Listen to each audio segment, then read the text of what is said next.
राहुल गांधी कांग्रेस में सबसे तेजी से लोकप्रिय होते नेता कहे जा रहे हैं। पिछले एक साल के दरमियान ही उनकी लोकप्रियता में बड़ा उछाल आया है, ऐसा राजनीतिक विशेषज्ञ कह रहे हैं, हम नहीं कह रहे। इसका प्रभाव ऐसा माने जाने लगा है कि बीजेपी की राजनीति को कंट्रोल कर रहे अमित शाह ने भी उन्हें प्रधानमंत्री पद का कैंडिडेट मान लिया है। बीजेपी अब भी राहुल गांधी के किसी भी गतिविधि पर प्रेस कॉन्फ्रेंस करने से नहीं हिचकती है। स्पष्ट है कि बीजेपी 2024 के चुनाव में पीएम मोदी बनाम राहुल गांधी की लड़ाई प्रोजेक्ट कर रही है। लेकिन गुजरात हाई कोर्ट के ताजा फैसले ने राजनीतिक पंडितों की इन सभी भविष्यवाणियों पर ही सवालिया निशान लगा दिया है। अब सवाल यह है कि क्या राहुल गांधी जेल जाएंगे? नमस्कार, आप देख रहे हैं जस हिंदी टीवी। स्ट्रेट टॉक में हम आज सीधा संवाद करेंगे राहुल गांधी की राजनीतिक अनिश्चितता की। तो सबसे बड़ा प्रश्न कि क्या राहुल गांधी जेल जाएंगे? क्या विपक्षी एकता को कुछ ही दिनों के भीतर ये दूसरा बड़ा झटका है। गुजरात हाई कोर्ट ने मोदी उपनाम यानी कि मोदी सरनेम टिप्पणी के खिलाफ मानहानि के मामले में राहुल गांधी की सजा पर रोक लगाने से इनकार कर दिया। सूरत सत्र अदालत के आदेश को बरकरार रखा। गुजरात हाई कोर्ट का कहना है कि ट्रायल कोर्ट का दोषी ठहराने का आदेश उचित है। उक्त आदेश में हस्तक्षेप करने की कोई जरूरत नहीं है, इसलिए आवेदन खारिज किया जाता है। हाईकोर्ट ने आगे कहा है कि राहुल गांधी के खिलाफ कम से कम 10 आपराधिक मामले लंबित हैं। जज ने राहुल गांधी पर वीर सावरकर से जुड़े केस का भी जिक्र किया है। क्या फैसला आया है? जज ने क्या टिप्पणी की है? आइए दर्शकों के सामने इसे रखते हैं। गुजरात हाईकोर्ट के जज हैं हेमंत प्रच्छक। इनका फैसला जो आया है, इस फैसले में उन्होंने कहा है कि अस्तित्वहीन आधार पर गांधी यानी कि राहुल गांधी सजा पर स्टे मांग रहे हैं। सजा पर रोक नियम नहीं है। कम से कम 10 केस उनके खिलाफ लंबित हैं। राजनीति में शुचिता की आवश्यकता होती है। एक शिकायत यानी कि गांधी के खिलाफ शिकायत वीर सावरकर के पोते ने भी पुणे में दर्ज करा रखी है। कैम्ब्रिज में वीर सावरकर को लेकर उनके लिए इस्तेमाल किए गए शब्दों की वजह से स्टे पर रोक आवेदक के साथ कोई अन्याय नहीं होगा।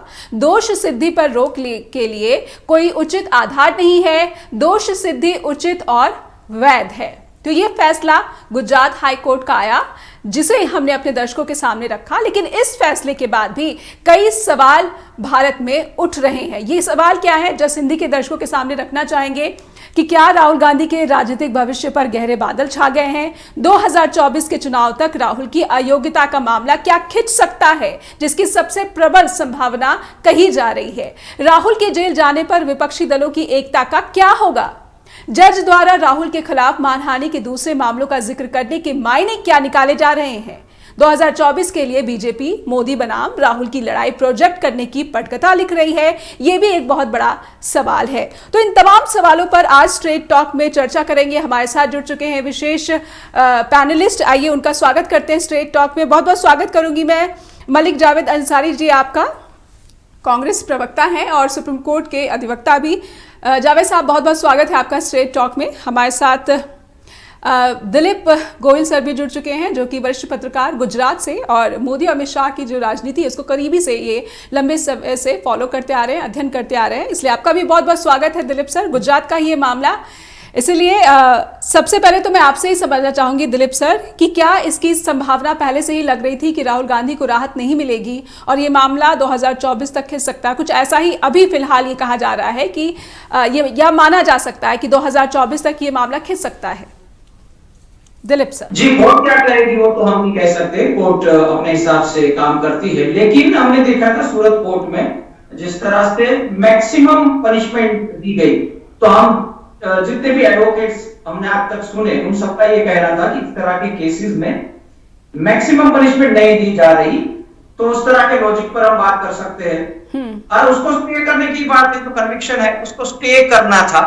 सुप्रीम कोर्ट तक तो सब जा सकते हैं और सुप्रीम कोर्ट में जब आखिरी फैसला हो तो जो होने वाला था वो होने वाला था और अब भी वही होगा। लेकिन मेरे हिसाब से ये जो मामला है वो अब कानूनी मामला नहीं रहा। ये पूरी तरह से पॉलिटिकल मामला है। अब ये जो लड़ाई लड़ रहे हैं राहुल गांधी, वो बेसिकली पॉलिटिकल लड़ाई है। कानूनी लड़ाई से कोई बहुत ज्यादा फर्क नहीं रहा, क्योंकि उन्होंने ऑलरेडी ये स्वीकार कर लिया है कि मैं अब सांसद पद पे नहीं हूं और सांसद रहने से या न रहने से शायद उनके लिए ज्यादा फर्क भी नहीं पड़ता। उन्होंने बंगला भी खाली कर दिया है। अगर अपना वो जम्मू कश्मीर के एक जो नेता है उन्होंने खाली नहीं किया है अभी, लेकिन राहुल गांधी ने तो खाली कर दिया है। कोर्ट क्या करेगी वो टिप्पणी हम ना करें, लेकिन हमने जो देखा था ओवरऑल केस में नहीं होता। और दूसरा इसका पहलू ये है कि जब इस तरह के मानहानि के केस होते हैं मोस्ट प्रोबेबली ये होता है, थोड़ा बहुत ये कहा जाता है कि मैं ऐसा नहीं कहना चाहता था, मेरे स्टेटमेंट को गलत तरीके से लिया गया, और या तो कोई एक समाज को मैं बदनाम नहीं करना चाहता था, इस तरह की अगर बातें करे तो वहां बात ज्यादातर खत्म हो जाती है। हमने देखा इस तरह के मामलों में बिल्कुल थोड़ी सी शब्दों में या तो क्षमा याचना या तो ये मेरा इरादा नहीं था, इस तरह की बातें करे तो खत्म हो जाती। लेकिन मैं जैसे कहता हूं ये पूरा कानूनी मामला कम है, ये पॉलिटिकल मामला ज्यादा है। राहुल गांधी के सामने उसको सांसद भी नहीं रहने दिया गया है, और तो आप उनको लड़ाई है वो जनता के बीच उनको करना है, जनता के बीच जाके उनको विक्टिमहुड का कार्ड है जो हमारे यहाँ चलता है, ये भी एक वास्तविकता है भारत में पॉलिटिक्स में। अगर आप विक्टिम कार्ड बहुत अच्छी तरह से प्ले कर सकते हो तो चलता है। हमने देखा है, पहले भी देखा है कई नेताओं ने, और आज भी कई नेता ऐसा कहते हैं कि देखिए सब मेरे खिलाफ ही है। तो ये मेरी नजर से कानूनी मामला कम ही है। और गुजरात हाईकोर्ट ने जो कहा वो हमने सूरत में जो कोर्ट का जो पूरा वलन था वही वही हिसाब से है। और कानूनी पहलू क्या है वो कांग्रेस अपनी पीसी करके कहने वाले हैं। ये मैं मान के चल रहा हूं कि कांग्रेस और राहुल गांधी इसको पॉलिटिकल फाइट के तौर पे ले रही है, और शायद वही दिशा में बात आगे बढ़ रही है। जी, हमारे साथ मलिक जावेद अंसारी भी बने हुए हैं, कांग्रेस के प्रवक्ता भी हैं और खुद सुप्रीम कोर्ट में एक प्रैक्टिशनर भी हैं, एक जाने माने वकील भी हैं। मलिक साहब, आपसे मैं समझना चाहूँगी कि आप, क्योंकि आपको कानून की बारीक समझ है, तो मैं आपसे समझना चाहूँगी कि ये जो टिप्पणी आई है जज का, हाईकोर्ट के जज का, उसे आप किस तरह से देखते हैं, किस तरह से परखेंगे? एक अगर कांग्रेस के प्रवक्ता की जो भूमिका है उससे थोड़ी देर के लिए अपने आप को अलग कर लेते हैं, तो फिर इस केस की टिप्पणी को किस तरह से आंकेंगे? देखिए, जजमेंट अभी किसी के पास भी नहीं है, केवल मीडिया में कुछ लाइंस चल रही हैं, कुछ हेडलाइंस चल रही हैं, उसके आधार पे हम डिबेट करें, क्योंकि हमारे पास भी अभी जजमेंट नहीं आया। तो जजमेंट जब आता है तो उसकी पूरी इन्वेस्टिगेशन होती है, क्या क्या उसमें लिखा, फिर उस आधार पे हम अगले ग्राउंड्स बनाते हैं। लेकिन मैं आपके लिए आसान कर देना चाहती हूँ कि इंडियन एक्सप्रेस जैसी जो मीडिया संस्था है, वहां पर जब जजमेंट को कोट किया जाता है तो हम ये मान के चलेंगे कि ये जजमेंट सही है और जो इंडियन एक्सप्रेस की रिपोर्ट है वो सही है, तो इसके आधार पर आप मानेंगे कि जज ने कहा कि अन्याय नहीं होगा राहुल गांधी के लिए अगर जो सजा है वो बरकरार रखी जाए? नहीं, ये तो हायरार्की ऑफ कोर्ट्स है। अपर कोर्ट बिल्कुल उलट देता है तो फिर क्या कहेगा हाई कोर्ट? तो ऐसा नहीं है, ये बहुत पेचीदा मामला है। दिलीप भाई की बात से मैं काफी सहमत हूं, उनकी सारी टिप्पणियों से काफी सहमत हूं कि ये खाली लीगल बैटल नहीं है, पॉलिटिकल बैटल भी है। इसको हम जमीन पे भी लड़ेंगे, संसद में भी लड़ेंगे, सड़क पे भी लड़ेंगे। दूसरा, सबसे एक्सेप्शनल केस बना है ये भारत के इतिहास में कि क्रिमिनल डेफेमेशन में मैक्सिमम पनिशमेंट दिया गया है। और ये जो अभी बहुत सारे न्यूज चैनल पे, आपसे डिबेट करने से पहले भी मैं कई चैनल पे था, तो वो क्या कह रहे हैं कि अपील खारिज कर दिया। ये अपील नहीं है, ये केवल स्टे के लिए एप्लीकेशन लगाई गई थी हाई कोर्ट में। अपील अभी जो नीचे का केस है वो तो भी कई साल चलेगा, जो उसका अपील होगी वो तो कई साल चलेगी। लेकिन हम केवल स्टे के लिए गए थे कि अगर स्टे हमारा हो जाता तो फिर उनकी सदस्यता भी वापस हो जाती और वो चुनाव भी लड़ सकते थे। ये स्टे के लिए गए थे। लेकिन मैं आपको एक उदाहरण और दूंगा, लीगल में भी केरला हाई कोर्ट में मोहम्मद फैसल जो कि लक्षद्वीप के एमपी है, उनको 10 साल की सजा हुई थी अटेम्प्ट टू मर्डर केस में, उसको स्टे किया है हाई कोर्ट ने, जबकि वो तो ग्रीवियस ऑफेंस है, सीवियर ऑफेंस है, बहुत ज्यादा अटेम्प्ट टू मर्डर का केस था, उनको स्टे कर दिया। और 29 मार्च को, यानी मार्च एंड में, मोदी सरकार ने उनकी सदस्यता जो है वो रिवोक की है, यानी वापिस किया, उन्हें सांसद में बिठाया गया है। तो मेरा ये कहना है कि अभी बहुत आगे जाना है, वो नंबर 2 पे। लेकिन राहुल जी ने जब उनकी सदस्यता गई थी तो उस पे क्या कहा था, केवल 20 सेकंड का एक वीडियो है, मैं आपको प्ले करूंगा, आपको सारे सवालों के जवाब मिल जाएंगे। सवाल पूछना मैं बंद नहीं करूंगा। मैं हिंदुस्तान के लोकतंत्र के लिए लड़ रहा हूं और मैं हिंदुस्तान के लोकतंत्र के लिए लड़ता रहूंगा, किसी चीज से नहीं डरता हूं, ये सच्चाई है। चाहे मुझे सदस्यता मिले ना मिले, मैं अपना काम करूंगा। अगर ये मुझे परमानेंटली डिस्क्वालीफाई कर दे तो भी मैं अपना काम करूंगा, अगर मैं मुझे रीइंस्टेट कर दे तो भी मैं अपना काम करूंगा। मुझे कोई फर्क नहीं पड़ता मैं पार्लियामेंट के अंदर हूं या बाहर हूं, कहां हूं। मैंने आपसे कहा मुझे अपनी तपस्या करनी है, मैं उसको करके दिखाऊंगा। डिस्क्वालीफाई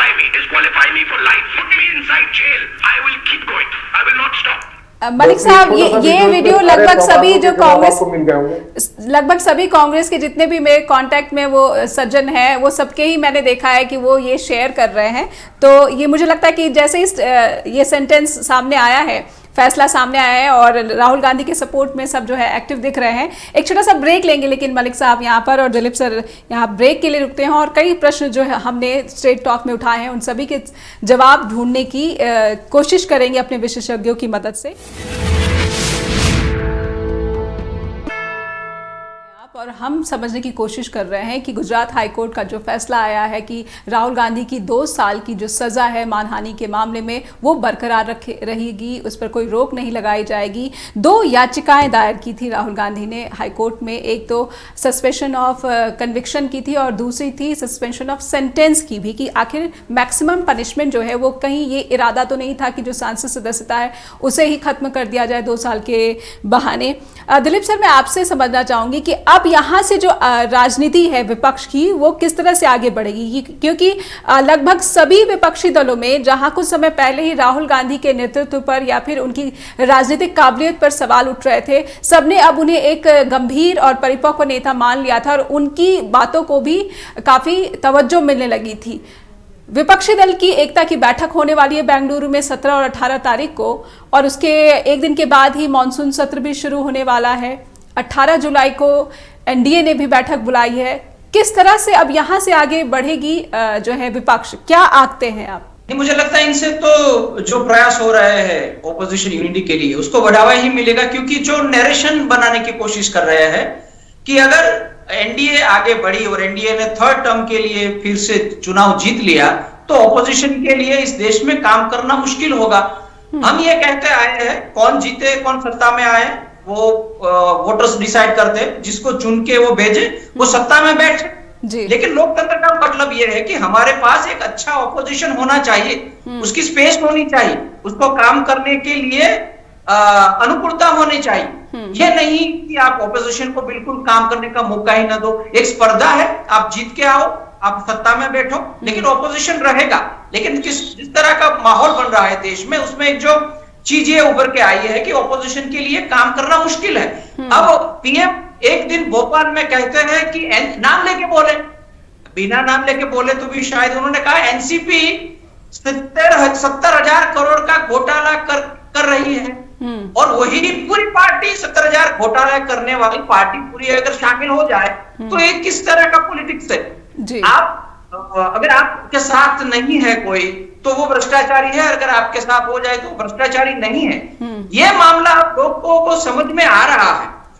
आप उसको तो जेल में भेजना, हम तो चाहते हैं आप जेल में भेजो ना अजित पवार को, छगन भुजबल को, बाकी जो भी लोग हैं। हम ये नहीं कहते वो बहुत अच्छे लोग हैं या तो उन्होंने नहीं किया, आप भेजो उसको। हम तो यही सोच रहे थे कि उनको जेल में भेजा जाएगा। दिलीप सर, मैं साथ ही ये भी समझना चाहूंगी कि उद्धव ठाकरे की शिवसेना के साथ जो हुआ उसके बाद पूरी जो सहानुभूति और वोट बैंक भी ये कहा जा रहा है, कई सर्वे भी सामने आ गए हैं कि वहां पर भी जो बीजेपी की कोशिश थी वो नाकाम होती दिख रही है। विधायक जरूर साथ आ गए हैं, लेकिन उद्धव ठाकरे का जो वोट बैंक है या फिर उनकी जो सहानुभूति है, उनका जो मास लीडर का की एक छवि है, इमेज है, उसको कोई नुकसान नहीं पहुंचा पाए बल्कि उसको और मजबूत किया है बीजेपी ने। तो कहीं ना कहीं राहुल गांधी की ये जो वर्तमान स्थिति है, क्या हम यही समझे, यहाँ पर भी ऐसे ही देखे कि विपक्ष के प्रति, खास करके राहुल गांधी के प्रति सहानुभूति जनता की बढ़ जाएगी, क्योंकि सबको पता है कि चुनावी वर्ष का ये समय चल रहा है? बिल्कुल वही मैं कहने की कोशिश कर रहा था कि अगर इस तरह का माहौल बनेगा तो लोग सोचेंगे कि हमें विपक्ष भी चाहिए, तो इससे बढ़ावा। एनसीपी का जो मामला है थोड़ा सा अलग है। आप ये भी देखिए, बात तो सही है कि सहानुभूति मिलेगी, लेकिन आपको उसको वोट में कन्वर्ट करना पड़ेगा। विपक्ष को ये भी समझना है कि चुनाव जीतना अब इस देश में एक क्या कहे, एक स्किल बन गया है। वो आप उनको एन प्रकार आप जीत जाते हैं, बात कुछ भी हो, मुद्दे कुछ भी हो, तो ये भी समझना होगा सहानुभूति है, लोग समझ रहे हैं, लेकिन आपको उसमें वोट को कन्वर्ट भी करना होगा। तो सिर्फ इस तरह की घटनाएं हो रही है और बीजेपी विपक्ष को तोड़ रही है, इसलिए लोग आके आपको सपोर्ट कर देंगे, ये भी जरूरी नहीं। जो कुछ आज हो रहा है उनसे जरूर राहुल गांधी ये कह सकेंगे कि मुझे विक्टिम बनाया जा रहा है, लेकिन वही जो विक्टिमहुड का कार्य या तो वही जो सहानुभूति लेने की बात है, उनको संगठन के लेवल पे जाके भी आपको काम करना होगा, आपको चुनाव भी जीतना होगा, तो फायदा जरूर होगा। एनसीपी में जो हुआ है उनसे यह है कि आपका संगठन टूट जाता है, लोगों का समर्थन जरूर मिलता है, लेकिन आपका संगठन टूट जाता है तो वहां जरूर थोड़ा सा नुकसान हुआ है। और अब ये भी कह रहे हैं कि शायद बिहार में भी ये हो जाए, तो वो थोड़ी सी अलग बात है। वहां मुझे लगता है बीजेपी को थोड़ा फायदा हो गया है, क्योंकि आपको शरद पवार को खड़े होने में थोड़ा समय लगेगा। राहुल गांधी के साथ जो हुआ अभी, उनसे ये तो स्टेट यही फायदा हो रहा है कि देखिए मुझे साथ तो ये होने वाला है। लेकिन मैं जिसको कह रहा हूं कि एनसीपी को जैसे अपने आप को खड़ा करना होगा फिर से, इसी तरह के जो कुछ हो रहा है उससे जरूर राहुल गांधी के लिए काफी लोग ये मानेंगे कि ये कानूनी मामला कम है और ये कुछ मामला है, लेकिन उनके लिए बाकी तो जरूरी है चुनाव के मैदान में, वो भी करना होगा। ओवरऑल यूनिटी के लिए ये जो नरेशन बना रहे थे उसमें यही घटना उनको साबित कर रहे हैं कि ऐसा देश में हो रहा है, तो जरूर वो ऑपोजिशन यूनिटी में तो इनसे हेल्प ही होगा।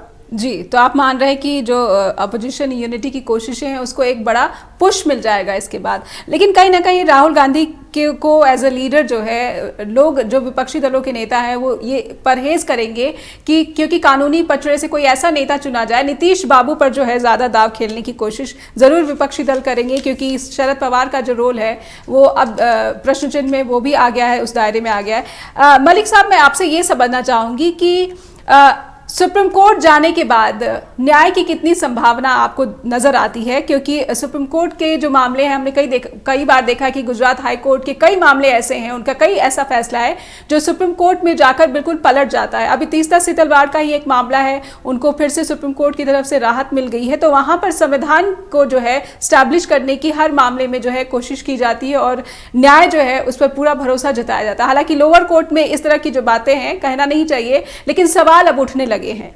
मलिक साहब, नहीं, सुप्रीम कोर्ट खुद कह चुका है कि बेल देने में, काफी चीजों में डिस्ट्रिक्ट कोर्ट, छोटे कोर्ट जो है वो परहेज करता है, डरता है।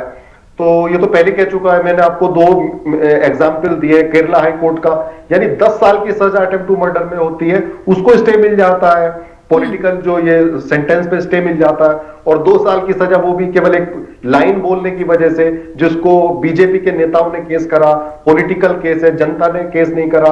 और मानहानि का केस जो होता है वो मतलब आप किसी कम्युनिटी को नहीं किया, उन्होंने केवल ललित मोदी और नीरव मोदी को कहा था। खैर वो विषय अलग है, वो हम अपील में लड़ेंगे। और उस पर जुरिडिक्शन का भी इश्यू है कि कर्नाटक में लड़ना था या गुजरात में लड़ना था, बहुत सारे इश्यूज है, वो हाई कोर्ट देखेगा जब अपील में जाएंगे। फिलहाल तो ये हमें यहां से हमें राहत नहीं मिली। सुप्रीम कोर्ट से मैं पूरी उम्मीद है कि बेहतर तरीके से जजमेंट का इंटरप्रिटेशन होगा, लॉ का इंटरप्रिटेशन होगा, और बहुत सारे जो क्रिमिनल डेफेमेशन की धारा है उसका भी इंटरप्रिटेशन होगा। क्या एक सीरियस विपक्ष के नेता को एक लाइन की वजह से उसको 6 साल या 8 साल या 10 साल के लिए बाहर कर दिया जाए चुनाव न लड़ने से, तो फिर तो विपक्ष कोई बोल ही नहीं पाएगा।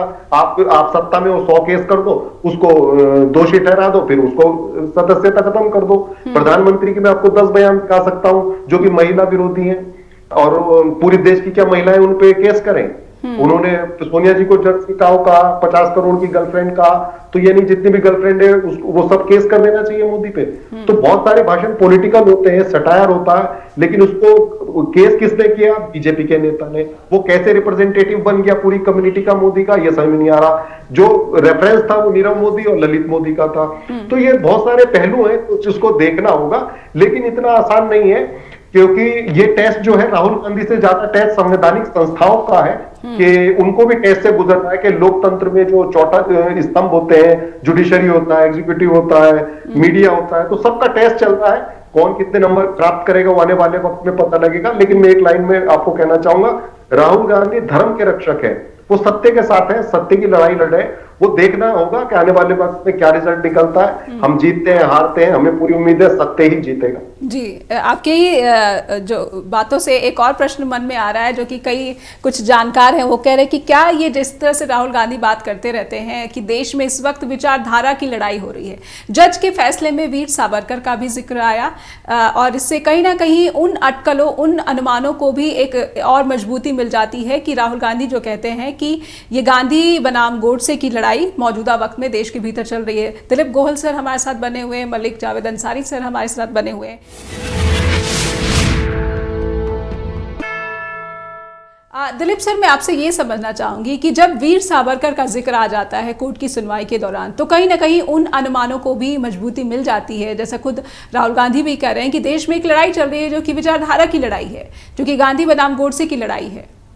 आपको क्या लगता है इस तरह के अनुमानों का कि जो है मजबूती फिर से मिल गई है कि वाकई में देश में इसी तरह की लड़ाई चल रही है? जब मैं इस डिबेट में आने से पहले कुछ और डिबेट्स देखा था, उसमें तो सीनियर एडवोकेट्स भी थे, उन्होंने भी ये कहा कि इस तरह की टिप्पणी शायद जज न करते तो ठीक होता, क्योंकि इसमें मेरिट सिर्फ यही केस का देखना था, यही इसमें क्या मामला है, बाकी और केसेस तो इसमें कोई जरूरत नहीं थी लाने की। वो टेक्निकल मामला है, लीगल मामला में ज्यादा नहीं कहता हूं, लेकिन ये केस में क्या है, अगर वही टिप्पणी होती तो ये सवाल ही होता जो आपने सवाल किया। वो सवाल इसीलिए आ रहा है कि कुछ इस तरह से पेश किया गया मामला कि वो मामला पूरा विचारधारा का भी बनता है। वैसे मैं मध्यम मार्गी हूं, तो मैं विचारधारा में कमी पड़ता हूं। मैं ये कहता हूं हमें तो लोगों की विचारधारा को प्रमुख चाहिए, और उसमें हमें ये चाहिए, हमें विपक्ष भी चाहिए और हमें स्ट्रॉन्ग ऑपोजिशन चाहिए, उनको काम करने का मौका मिले, सवाल पूछे जाए और जो सवाल पूछे जाए उनको जवाब दिया जाए। बीजेपी मजबूत होना चाहे, अपने बलबूते पर हो मजबूत, इतने सालों में वो मजबूत हुई है, लेकिन क्यों बार बार बाकी के लोगों को ही लिया जा रहा है? गुजरात में हमने बार बार देखा है, इतने सारी बड़ी संख्या उसमें भरी पड़ी है, तो अब वो कांग्रेस मुक्त का जो नारा है उसकी जगह बीजेपी कांग्रेस युक्त हो गई, इस तरह की हम बातें कर रहे हैं। तो हमारा जो कहना है नागरिकों की तरह से, हमारे वोटर्स की तरह से, वो है कि हम स्वच्छ राजनीति चाहते हैं। इसमें यह भी है, आप कह रहे थे कि बहुत बुरा हो रहा था इस देश में, तो अब क्या हो रहा है? हम गुजरात के 2 मिनिस्टर की मैं बात करूंगा तो संदर्भ समझ में आएगा। बाबू पोखरिया करके एक यहाँ मिनिस्टर थे गुजरात में, 3 साल की उसको सजा हुई थी, भ्रष्टाचार का केस था, खनन का केस था, उसको तो स्टे मिल गया, सजा को भी स्टे मिल गया और कन्विक्शन को भी स्टे मिल गया, और उन्होंने 5 साल पूरा किया एज ए मिनिस्टर। एक दूसरे मिनिस्टर है भूपेंद्र सिंह चुडासमा, उनका जो हाईकोर्ट ने ये कहा कि उनका जो चुनाव था वो शंका के दायरे में है। हाईकोर्ट ने जो कहा उसका कन्विक्शन भी, उसकी भी सजा भी सुप्रीम कोर्ट में स्टे हो गई है, उन्होंने भी अपना कार्यकाल पूरा कर लिया। आज नहीं है दोनों, गुजरात एमएलए भी नहीं है और मिनिस्टर भी, लेकिन उन्होंने अपना मिनिस्टर का कार्यकाल पूरा किया। अगर बीजेपी का खुद का कोई मिनिस्टर है, उसके सामने केस है, वहां तो न तो इस तरह की राहत मिलती है, कोर्ट में भी मिलती है। हम कहते हैं कोर्ट अपने हिसाब से काम कर, उन्हें जो पेश है वो देखना है, लेकिन कुछ नैतिक मूल्यों जैसी तो बात होती है। आपको ये भी देखना है, मैंने जैसे कहा वो थोड़ा सा टेक्निकल है, मोदी कम्युनिटी नहीं है, वो एक सरनेम है, बाकी बहुत सारी टेक्निकलिटी को भी छोड़ो तो मैक्सिमम सजा जिस तरह से हुई है, इस तरह से पूरा लोग ये सोच रहे हैं कि क्यों हुआ, तो हमें ये दिखता है कि जो पॉलिटिक्स हो रहा है उसकी वजह से जुडिशरी में क्या हो रहा है उसके सामने लोगों में शंका पैदा होती है। हम ये नहीं होने चाहते, हम ये चाहते हैं लोगों के मन में जुडिशरी के प्रति शंका पैदा ना हो और उसको राजनीति से दूर रखा जाए। तो जो कुछ हो रहा है उससे विचारधारा की बात जरूर सामने आएगी, लेकिन मैं ये मानता हूं हम ये यहाँ से आगे बढ़ के लोगों की जो विचारधारा है, लोगों के कल्याण की विचारधारा है, उस तरफ हमें आगे बढ़ेंगे, तभी इस देश का भला होगा। ये जो आपने बात कही दिलीप जी की मैक्सिमम पनिशमेंट क्यों, ये दलील देने की कोशिश, दलील दी गई थी राहुल गांधी की हियरिंग के दौरान, लेकिन इस दलील को नकार दिया। आप मलिक साहब, आप कैसे देखते हैं कि जब ये दलील दी गई कि शायद ये मैक्सिमम पनिशमेंट इसीलिए हुआ क्योंकि जो उनकी सदस्यता है वो खत्म हो जाए, तो ये दलील काम नहीं आई? ऊपरी अदालत में क्या ये दलील काम आ सकती है? नहीं, मैं अभी उसमें नहीं जाऊंगा, उसमें तो अभी जुरिडिक्शन का हमारा सबसे पहला इशू था, उसको कोई भी जज ने नहीं माना कि जुरिडिक्शन इसका गुजरात बनता ही नहीं, इसका जुरिडिक्शन तो कर्नाटक कोलार बनता।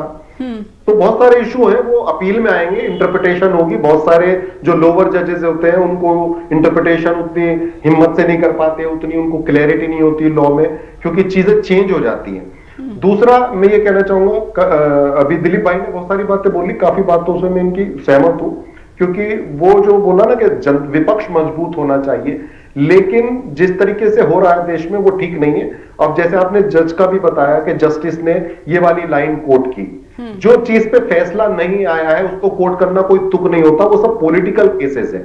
जजेस को भी अवॉइड करना चाहिए इस तरह के, अगर आप डिसीजन, रेलिवेंट पार्ट क्या है, आप लॉ पे डिसाइड कीजिए, मेरिट पे डिसाइड कीजिए, वो आपने किया होगा और किया है। लेकिन सवाल क्या है कि आप ये पॉलिटिकल जो लाइन जोड़ते हैं ना, तो इससे पता लग जाता है कि क्या हो रहा है देश में। तो हम यही तो कह रहे हैं कि जो टेस्ट है वो संवैधानिक संस्थाओं का ज्यादा बड़ा टेस्ट हो रहा है अभी देश में। अभी दिलीप भाई ने एक लाइन बोली, बहुत अच्छी थी वो, कि जुडिशरी का विश्वास लोगों में होना चाहिए और बढ़ना चाहिए। न्याय खाली होना नहीं चाहिए, दिखना भी चाहिए होते हुए। तो जब लोगों का अगर विश्वास खत्म होगा तो फिर देश को दिक्कत होगी। लोकतंत्र हम जो बोलते हैं खतरे में, तो खतरे में होने का मतलब यहाँ ये नहीं है कि यहाँ पे राजा महाराजा आ जाएंगे। मतलब ये है कि हमें राइट्स की हमारी वैल्यू नहीं है, फंडामेंटल राइट्स की वैल्यू नहीं है। वो एक और एग्जाम्पल मैं आपको दूंगा, मणिपुर में 60 दिनों से इंटरनेट बैन किया हुआ है। क्यों किया हुआ है? मेरी समझ से बाहर है क्यों किया हुआ है। वहां पे मतलब आप सोच नहीं सकते क्या हो रहा है। दो कम्युनिटीज लड़ रही, क्यों लड़ रही है? भाई अधिकार थे, आप अधिकार दो, बैठ के बात करो, लेकिन ऐसा क्यों लोग बताइए पूरा प्रदेश को जला दिया। मुख्यमंत्री ने बयान दिया, नेहा जी मुख्यमंत्री ने बयान दिया कि हमने 40 आतंकवादियों को मार गिराया। और जो सीडीएस है आर्मी के प्रमुख, वो कह रहे हैं यहाँ पे कोई भी काउंटर इंसर्जेंसी नहीं है, यहाँ पे केवल लॉ एंड ऑर्डर सिचुएशन खराब है। तो आप सोच सकते हो कि प्रदेश का मुख्यमंत्री ये कह रहा है कि हमने आतंकवादियों को मारते, जबकि वो प्रदेश के लोग थे जी। तो ये जो प्रॉब्लम हो रही है ना देश को, वो इसलिए हो रही है कि हर चीज सेंटर से गवर्न करने प्रॉब्लम हो रही है। और दूसरा, अगर आप आदमी अपना काम करे, अगर हर संस्थाएं अपना काम करे, कोई प्रॉब्लम नहीं है। मीडिया अपना काम करे, विपक्ष अपना काम करे, सरकार अपना काम करे, लेकिन सरकार तो अपना काम करती नहीं, वो प्रचार में लिप्त है। अभी भी छत्तीसगढ़ में प्रधानमंत्री आधा घंटा पहले ऐसे रैली में ऐसे बयान दे रहे थे जो एक प्रधानमंत्री को नहीं देने चाहिए। जी गोयल सर, मैं आपसे समझना चाहूंगी कि जो प्रोजेक्शन करना चाहती है बीजेपी, कहीं ना कहीं उसी दिशा में आगे बढ़ रही है कि क्या ये लड़ाई 2024 के आम चुनाव की पीएम मोदी बनाम राहुल गांधी, और ऐसे में विपक्ष कमजोर हो जाए, इसी तरह आगे बढ़ रही है। और ये सही जा रहे हैं, विपक्ष भी सही जा रहा है, कांग्रेस का राहुल गांधी पर ही ज्यादा बड़ा दाव खेलना क्या सही है अभी भी? हमने ये देखा है कई सालों से कि अगर प्रेसिडेंशियल टाइप कॉन्टेस्ट हो जाए देश में तो बीजेपी को फायदा हो रहा है। वो हमने देखा है, गुजरात में भी हमने वही देखा था कि अगर सीएम के चेहरे के साथ नरेंद्र मोदी सीएम का फेस है तो उससे फायदा होता है। अभी भी वो है नहीं गुजरात में, लेकिन उनके नाम पे ही यहाँ चुनाव जीते जाते हैं। या जो सीएम होते हैं उसको तो यहाँ रबर स्टैम्प ही कहते हैं, या तो रिमोट से चलने वाली सरकार कहते हैं। तो उनसे उनको जरूर फायदा होता है। एक बड़ा वर्ग होता है हमारे देश में जो स्ट्रॉन्ग लीडर को पसंद करते हैं, लेकिन और उसको वो यही चाहते हैं कि चेहरे के सामने चेहरा आ जाए। तो और विपक्ष की जो कोशिश है कि मुद्दों पे लड़ा जाए, हमें चेहरे पे नहीं जाना है। तो दोनों में से किसकी स्ट्रेटेजी काम करेगी वो हमें देखना होगा। मुझे लगता है वही 2024 का जो चुनाव है वो शायद यही ये थीम इनसे ही डिसाइड होगी। बीजेपी पूरी कोशिश करेंगे कि ये नरेंद्र मोदी वर्सेस या तो राहुल गांधी हो जाए, या तो फिर कोई एक नेता हो जाए, शायद नीतीश कुमार और शायद शरद पवार, या तो कोई और चेहरा ऊपर गया आता है तो हमने देखा नहीं। तो चेहरों की लड़ाई अगर होगी तो ऑन पेपर और एकेडमिकली बीजेपी को फायदा दिखता है। लेकिन मुद्दों की राजनीति हो, वो मैं मानता हूं हमारे देश में जिस तरह से वैविध्य है, अलग अलग राज्यों में अलग अलग मिजाज होते हैं, अलग अलग मुद्दे हैं, अलग लोगों की अलग अलग समस्या है। देश आगे बढ़ रहा है लेकिन सभी राज्य एक साथ आगे नहीं बढ़ रहे। अलग कुछ राज्य में कोई और प्रॉब्लम है, गुजरात की समस्या कुछ और है, गुजरात डेवलप्ड स्टेट है, फिर भी हमारी भी कुछ समस्या है। तो ऐसे देश में अगर मुद्दों पे चुनाव हो जो बहुत साल से चाहते हैं, वो हो जाए, उसमें चेहरे कम ही इंपॉर्टेंट रहे।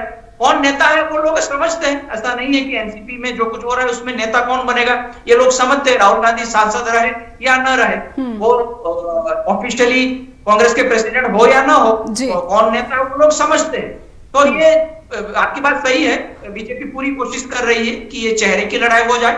मोस्ट प्रोबेबली राहुल गांधी की सामने ही लड़ाई हो जाए।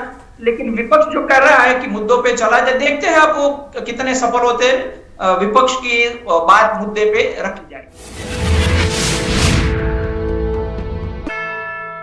आप बातचीत आगे बढ़ाते हैं कि राहुल गांधी की राजनीतिक अनिश्चितता सबसे बड़ा प्रश्न, अगर जेल जाते हैं तो फिर कांग्रेस क्या करेगी, या फिर ये मामला अगर 2024 तक खिंच जाता है तब राहुल गांधी क्या करेंगे, उनकी जो राजनीतिक फ्यूचर प्लान्स हैं उसका क्या होगा। हमारे साथ मलिक जावेद अंसारी बने हुए। मलिक साहब, आपसे समझना चाहेंगे कि ये सवाल जनता पूछेगी और पूछेंगे विपक्षी दल के नेता भी। ऐसे में राहुल गांधी की भूमिका या फिर उनका जो प्लान है बहुत ज्यादा प्रभावित होता नजर आ रहा है। मलिक साहब। नहीं, ऐसा नहीं लगता, क्योंकि देखिए जेल तो नहीं जाएंगे। जेल जाने का यह है कि अभी तो अपील में ही कई साल लग जाएंगे, तो वो तो बेल पे है, तो बेल तो अभी डिनाई नहीं होने वाली। और ये हीनियस क्राइम नहीं है। 7 साल से कम की सजा जब होती है तो उसमें बेल जो होती है बहुत इजी होता है लेना। 7 साल से ऊपर होती है तो बहुत दिक्कत होती है। अब ये केस था, वो हमारा ही केस था, सत्येंद्र कुमार अंतिल वर्सेस सीबीआई। उसमें सारी गाइडलाइंस दी गई है अरेस्ट की और बेल की, तो उसके अंतर्गत आपको बेल तुरंत मिल जाती है, तो इसमें तो जेल तो कोई जाने का सवाल ही नहीं है। हाँ, अपील में क्या होगा ये इंपॉर्टेंट है। उसमें मुझे लगता है 2-3 साल लगेंगे, या 1 साल 2-3 साल लगेंगे हाईकोर्ट में, जो भी अपील होगी। लेकिन स्टे ऑफ एप्लीकेशन पे अगर आपका सवाल है कि सुप्रीम कोर्ट में अगर 6 महीने से ज्यादा खिंच जाता है, तो मुझे नहीं लगता कि ये इंपॉर्टेंट मैटर है। 6 महीने लगेंगे, ये मुश्किल से 2-3 महीने का मैटर है। 2-3 date, maximum 4 date, by chance है कि वो खिंच जाए। लेकिन इतना नहीं है कि पहले डेट लगती है, फिर 28 दिन का नोटिस होता है, फिर आर्ग्यूमेंट पा जाता है, कुछ कागज अगर आपको काउंटर एफिडेविट जो भी लगाने वो लगा दो, तो मैक्सिमम 3-4 डेट का केस है, मैक्सिमम 5 मान लो, तो हर महीने भी डेट लगे 4 महीने में, तो इतना बड़ा मैटर नहीं है। वो पूरा अपील अगर डिसाइड करे सुप्रीम कोर्ट, तो हो सकता है उसमें 5 साल लग जाए, 7 साल लग जाए। लेकिन एक एप्लीकेशन को डिसाइड करने में बहुत कम समय लगता है। लेकिन फिर भी हम नहीं कह सकते कितना समय लगेगा, लेकिन बहुत कम लगता है। तो जेल तो कोई जाने का इतना आसान नहीं है कि सवाल है कि जेल में चले जाए। हाँ, लेकिन ये दिलीप भाई ने एक बात बहुत अच्छी बोली थी कि ये लीगल से ज्यादा पॉलिटिकल है। तो पॉलिटिकल भी है हमारे लिए, लीगल भी लड़ाई है, पॉलिटिकल भी लड़ाई है, जमीन पे भी लड़ेंगे, संसद में भी लड़ेंगे, सब जगह लड़ेंगे। और राहुल जी अब हमारे देश के एक बड़े नेता है, तो पूरा देश भी देख रहा है किस तरह के केसेस में फंसाया जा रहा है। और आपको मैंने उदाहरण अभी थोड़ी देर पहले भी दिया था कि केरल में क्या हुआ, 10 साल की सजा हुई, उसको स्टे मिल गया। और दिलीप भाई ने भी 2 उदाहरण दिए मंत्रियों के जिनको 3 साल की सजा हुई और उनको स्टे मिल गया, जबकि दूसरे को नहीं मिला। तो उस पर नहीं जा सकते कि हमें मिलना चाहिए था, कोई दिक्कत नहीं, हम आगे जाएंगे। एक प्रश्न दिलीप सर मैं आपसे करना चाहूंगी कि जब अजीत पवार महाराष्ट्र के डिप्टी सीएम बन जाते हैं और बैकड्रॉप में जो उनके खिलाफ जांच चला रही थी ईडी, तो फिर ईडी पर ही एक सवाल जो है जो लोग उठा रहे थे उनकी आवाज़ों को भी मजबूती मिल गई कि क्या वाकई में ये उदाहरण है कि ईडी और ऐसी तमाम जो जांच एजेंसियां किस तरह से दुरुपयोग हो रहा है। और इसी तरह के सवालों को ये जो ताज़ा फैसला है एक और मजबूती दे रहा है, एक नई मजबूती दे रहा है। तो कहीं ना कहीं बीजेपी पर जो आरोप लग रहे हैं उन आरोपों को जो है पुष्टि भी मिल रही है, और बीजेपी चाहते हुए भी जो है अपना नुकसान ज्यादा कर रही है। राहुल गांधी पर अगर फिर भी हम देखेंगे कि प्रेस कॉन्फ्रेंस करती है स्मृति ईरानी या फिर रविशंकर प्रसाद, या फिर उनको कैबिनेट में जगह दे दी जाती है, तो कहीं ना कहीं ये राहुल गांधी पर हो रहे अटैक्स का ही एक इनाम कहा जाएगा। बहुत सारे प्रश्न हैं जो लग रहा है कि बीजेपी जिस पटकथा को लिखने की कोशिश कर रही है वो सारी चालें कहीं उल्टी ना पड़ जाए। क्या मेरा सही आकलन है ये दिलीप सर? अभी वो तो देखना होगा, लेकिन आपने जो बात की वो इस तरह से सही है कि अब तो कुछ हम कहे उससे पहले हमें जो रिएक्शन मिलते, कमेंट मिलते हैं, वही है कि अच्छा चलो ईडी का मामला हो गया, बन गया, ये लोगों ने जाके कहा था, ये लोग तो आ गए, अब बाकी कौन बाकी। हमें कहने की जरूरत नहीं रही। हमारे देखने वाले, हमारे हम जो लिखते हैं उसको पढ़ने वाले लोग जो कमेंट भेजते हो, जो समझते, मतलब पब्लिक में ये अवेयरनेस है। आप सोशल मीडिया में चले जाइए, हम कुछ पोस्ट करें उससे पहले कमेंट आ जाती है, इसी तरह की कमेंट आती है। और लोग तो यही कह रहे थे कि भी देखो जेल में रहना 1.5 साल, इससे अच्छा है बीजेपी के महल में चले जाओ बंबई में। 1 साल के बाद देखेंगे जब मामला अलग हो जाएगा, पूरा माहौल चेंज हो जाएगा, तो फिर महल छोड़ने को कौन मना कर रहा है। तो अब ऐसी बातें होगी, लोग मजाक मजाक में भी कहते हैं, लेकिन जब मामला बहुत गंभीर हो जाए या तो अब जब असहाय हो जाए तो फिर लोग कटाक्ष करते, फिर लोग मजाक करते, फिर जोक बनाते। तो यही अब हो रहा है देश। ये कह रहा था तो यही होगा।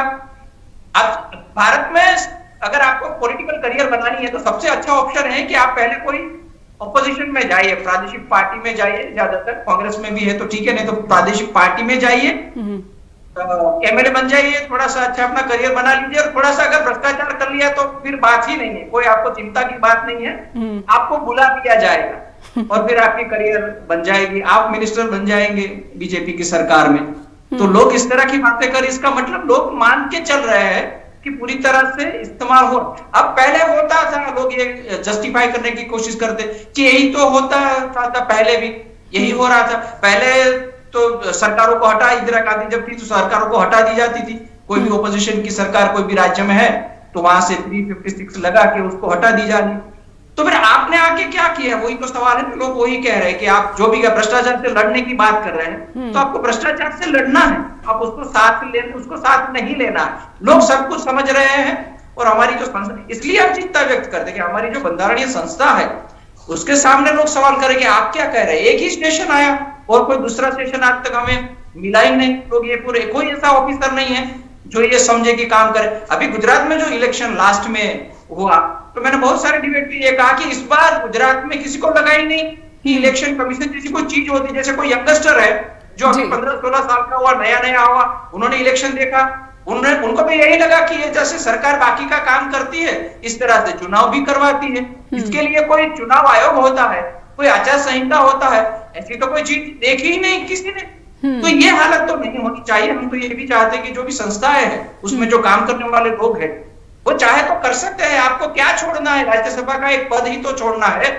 और आप रिटायर हो जाएंगे तो कुछ एक आध और पद मिल जाएगा, इतना भी नहीं छोड़ सकते इस लोकशाही के लिए। ऐसे भी सवाल लोगों में से आ रहे हैं। बिल्कुल।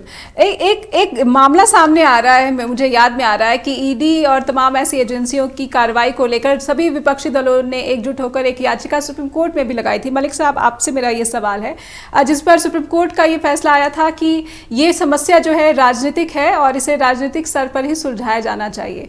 और फिर मैं वापस आती हूँ राहुल गांधी के मामले पर। जिस तरह से राहुल गांधी की तरफ से दलील दी गई कि 2 साल की सजा शायद इसलिए क्योंकि संसद सदस्यता जो है वो समाप्त हो जाए।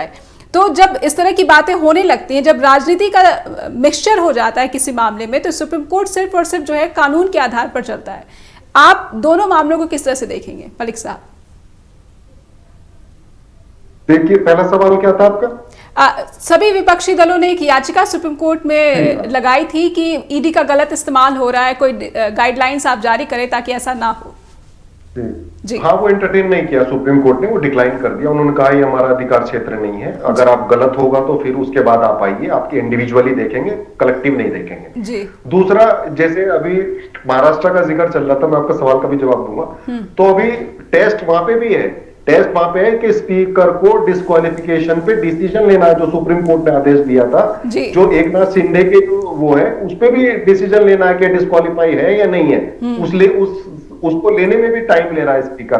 तो ये दिलचस्प देश में स्थिति बन गई है कि लोग अपना काम नहीं कर रहे हैं। अब देखने वाली बात है आगे क्या होगा। और दूसरा कि अभी देखते हैं क्या होता है क्या नहीं होता है, लेकिन हम अपील में जाएंगे, पूरी उम्मीद है हमें कि अपील में जाएंगे और हमें पूरा न्याय मिलेगा। और जितना हो सकता है कि ये पूरा टेस्ट हो रहा है कि देश में कि मोदी सरकार किस तरीके से हर फ्रंट पे फेल हो रही है। एक दिन कुछ कहते हैं, अगले दिन कुछ कहते हैं। अभी मैंने आपको कहा कि छत्तीसगढ़ में प्रधानमंत्री जी कह रहे हैं कि कांग्रेस भ्रष्टाचार में लिप्त है, भ्रष्टाचार करती है, और आप भ्रष्टाचारियों को अपनी सरकार में मंत्री, मुख्यमंत्री बना रहे हो। तो प्रधानमंत्री ने मुबारकबाद भी नहीं दी बीजेपी की सरकार में। वहां पर अजीत पवार आए हैं, एक शुभकामना भी नहीं दी, बधाई भी नहीं दी, खुद को अलग रखने की कोशिश करी केंद्र सरकार, महाराष्ट्र में जो हुआ है। और बिल्कुल, और एक और है, जो संसद में जो केंद्र सरकार है उसने 3 बार पीएमएलए एक्ट को बदला है। अब क्या, पहले अटैच करते थे प्रॉपर्टी तो कोर्ट से परमिशन लेते थे, फिर प्रॉपर्टी अटैच होती थी ईडी के अंतर्गत। अभी क्या, ईडी डायरेक्ट अटैच कर लेता है। यानी मैं बैठा हूं, दिलीप भाई बैठे, आप बैठे हो, ईडी मेरे घर आ जाए तो मेरी सारी प्रॉपर्टी 1 मिनट में अटैच करेगी, मुझे जेल भेजेगी, बेल नहीं मिलेगी। पहले कोर्ट जाते थे कि आप इसकी प्रॉपर्टी अटैच करनी है, ये इलीगल से आई है, एविडेंस देते थे, फिर कोर्ट डिसाइड करता था। तो अभी देश में कानून क्या है, ईडी किसी की भी प्रॉपर्टी कुछ भी अटैच कर सकती है एनी टाइम। तो आप सोचिए क्या लोकतंत्र है। तो जो आदमी काम कर रहे हैं, विपक्ष वाले काम कर रहे हैं, वो कितने डरे हुए होंगे।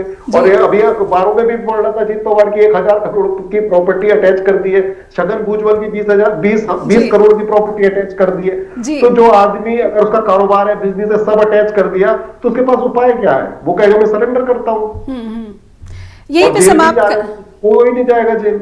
जी। तो फिर विपक्ष खत्म हो रहा है, तो फिर क्या आप एक ही पार्टी की देश में सरकार लाना चाहते हो? तो विपक्ष का मतलब ये होता है कि आप उनको फेयर प्ले दो, फेयर इवेंट्स मिलने चाहिए, फेयर मीडिया मिलनी चाहिए। जी, समय समाप्त हो गया है। बहुत बहुत धन्यवाद करना चाहूंगी मलिक जावेद जी आपका भी और दिलीप सर आपका भी कि आपने इस चर्चा को सार्थक बनाया और जो सवाल राहुल गांधी को जो झटका गुजरात हाई कोर्ट से मिला है उसके बाद बन रहे हैं, उसके भी उत्तर ढूंढने में, समझने में, उनकी जटिलता को समझने में हमें मदद मिली और उम्मीद करती हूँ कि दर्शकों को भी इस मामले को समझने में मदद मिली होगी। लेकिन आपसे हमारा अनुरोध कि फीडबैक देना ना भूलें info@justbroadcasting.com पर और neha@justbroadcasting.com पर भी मुझे आपकी शिकायतों का भी इंतजार रहता है और सुझावों का भी। अपना ख्याल रखिए, दोबारा होगी मुलाकात। नमस्कार।